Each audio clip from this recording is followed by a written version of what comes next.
Üdvözlök mindenkit a levéltári történetek mai részében, ahol a PTI egyetemi levéltárírtai kapcsán mutatunk be egy aprócska szeletet a történelemből.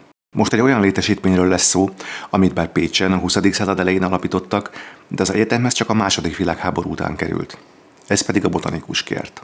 A jezsuiták 1912-ben tértek vissza Pécsre, és 1914-ben a Makár utcában, a mai Ifjúság útján foglalták el végleges otthonukat. Gróf Zichy Gyula pécsi püspök alapított számukra kollégiumot egy korábban szőlővel beültetett 14 kataszteri holdas területen.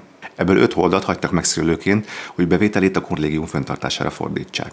1912 és 17 között Jablonkai Gábor rektorsága alatt a kollégium épület mögé hársfasort telepítettek, ami még ma is megvan.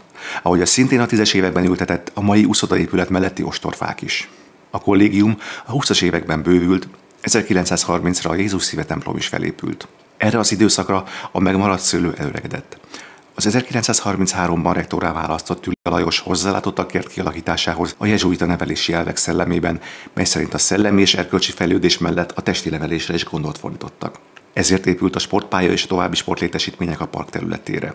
A park növényzetének fejlesztésére is gondoltak, talajjavítással, gyepesítéssel, fásítással. Ez utóbbira adománygyűjtő kampányt indítottak, aminek köszönhetően számos faj és cserjefajt ültettek el. Ebben az időszakban érdekes módon az Erzsébet Tudományegyetemen is felmerült egy botanikus kert alapításának a lehetősége. A nagyjából a mai tudásközpont helyén fekvő és vízkárok miatt problémákkal küzdő budai városi temető a 30-as évekre felszámolhatóvá vált. Ezt a Balogány-liget rendezésével is egybekötötte a városvezetés, és ezen a részen területet ajánlott fel az egyetemnek botanikus kert létesítése céljából. Pécs Szabadkirályi Város Törvényhatósági Bizottsága az 1926-os év folyamán elhatározta, hogy a Balogány-ligetet és az elévülés előtt álló budai külvárosi temető területét rendezi, és az utóbbiból a Magyar Királyi Erzsébet Tudományegyetem részére cirka 6 kataszteri hold területet botanikus kert céljaira átenged. A botanikus kerttel kapcsolatos tervekből azonban nem lett semmi. A Piusz Kollégium parkja azonban fejlődött tovább. Az északnyugati sarkában gyümölcsös és kertészet működött, ahol növényeket szaporítottak a kollégium és a templom díszítésére. A háború kitörése azonban mindent megváltoztatott. 1939-től magyar katonaság, 1944-ben németek, majd a bevonuló szovjet és bolgár csapatok használták az épületet és a kertet. Bunkereket ástak, lőszert halmoztak fel, sok fát megcsonkítottak vagy kivágtak, és olyan gyomnövények szaporodtak el, mint az akác és a vadrózsa. 1948-ban aztán az egyházi és magániskolák államosításáról szóló törvény értelmében a Piusz Kollégium megszűnt. Az ugyanebben az évben alapított Pécsi Pedagógiai Főiskola kapta meg az elhanyagolt és elgyomosodott területet 1950-ben. A főiskola 8 hold parkosított területet, egy 604 szögöles barackost, 2 fűtött üvegházat, pálmákat és szobanövényeket örökölt. Továbbá a Piusz Kollégium kertészét, Keresztény Józsefet is, aki nagy szerepet játszott a kert rendbetételében.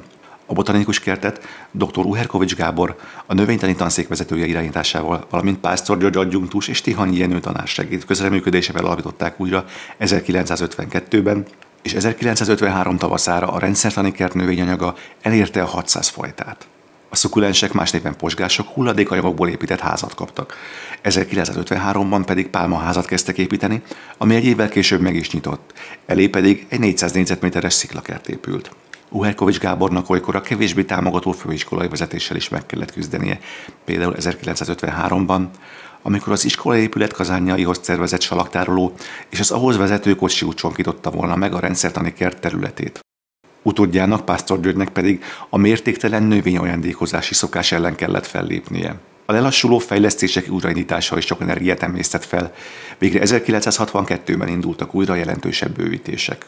1965-re már 6 növényháza volt a botanikus kertnek, köztük az új, magasabb pálmaház. A következő évre az összes üvegházba bevezették a fűtést.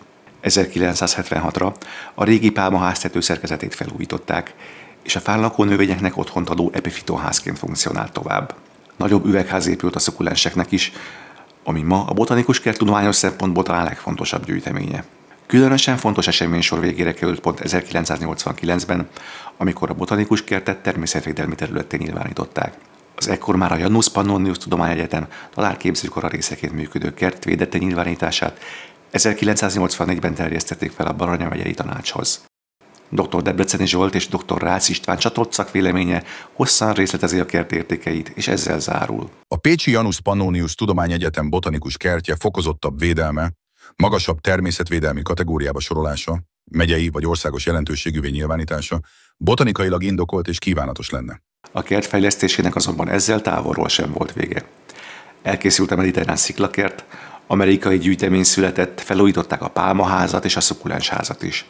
2002-ben megünnepelték az immár PTE kötelékébe tartozó park 50 éves jubileumát, de természetesen a 2000-es években is tovább folyt a munka. Jelenlegi adatok alapján a közel 7 hektáros gyűjteményekben 5000 féle növény található, ebből 2200 szabadföldi és 2800 üvegházi faj. Csak a védett vagy fokozottan védett fajok száma 350. A kertben megfigyelt 66 állatfajból 60 szintén védett. A botanikus kert zárt gyűjteményeinek, növényházainak tudományos értéke vitathatatlan. Az arborétum a környező karokkal és sportlétesítvényekkel közös használatú terület ugyan, de így is gazdag és értékes gyűjtemény, és nem utolsó sorban kellemes és gyönyörű hely. Nem csak az egyetemi polgárok, de a város lakóinak is kedvelt találkozó helye.